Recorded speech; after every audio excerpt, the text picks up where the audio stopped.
And, you know, who is it that says it's a $22 billion cut? The Prime Minister acted surprised when I said it was in their briefing note earlier today. Well, here's the briefing note that they handed around in the press conference last week. Compared to Labor's arrangements, this represents a savings of $6.3 billion over 4 years and $22.3 billion over 10 years. It is seriously, the third line in the briefing document that they handed out to journalists on the day of the announcement.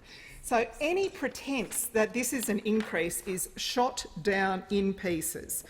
If it's so fair, why do states and territories hate it?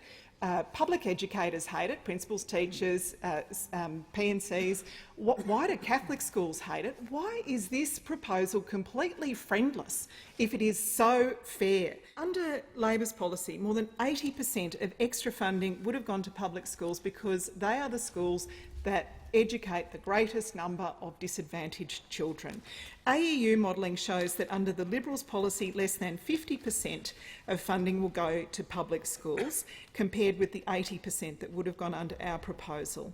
And, you know, when you look at, it is shocking when you look at the figures for public schools, but equally appalling are the figures for poorer Catholic schools. That's right. The St Thomas More Primary that we visited yesterday, they charge $3,000 a year in fees. They will lose $214,400 a year. That's not my figure. That's the figure they got in the letter from the government with Simon Birmingham's signature on it. That's what they lose. The Church of England Grammar School, or Shaw, in Sydney, with fees for primary school children of around $25,000, will actually get, and get this, an $11.5 million increase over the same period. That's fair. That's what those opposite call fair.